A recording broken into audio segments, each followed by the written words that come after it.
জীবনে ৩,০০০-এরও বেশি কবর খুঁড়ে দিয়েছেন বিনামূল্যে। আর যে ঘোড়ার পিঠে চড়ে গিয়ে এসব কবর খুঁড়েছেন, জীবনের সেই দীর্ঘদিনের সঙ্গী ঘোড়াকেই শেষ করে দিল মানুষ নামের অমানুষগুলো।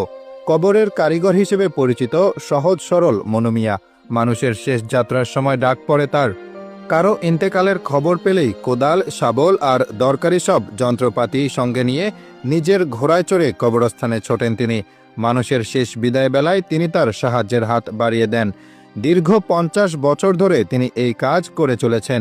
বিনিময়ে কোনো টাকা পয়সা নেন না। মনু মিয়ার নিজের হিসাব অনুযায়ী তিনি এ পর্যন্ত প্রায় ৩,০৫৭টি কবর খুঁড়েছেন। কবর খোঁড়ার এই হিসাব নিজের ডায়েরিতে লিখে রেখেছেন তিনি। এই নিঃস্বার্থ সেবক মনু মিয়ার বাড়ি কিশোরগঞ্জ জেলার ইটনা উপজেলার জয়সিদ্ধি ইউনিয়নের আলগাপাড়া গ্রামে। তার বয়স এখন ৬৭ বছর। সারা জীবন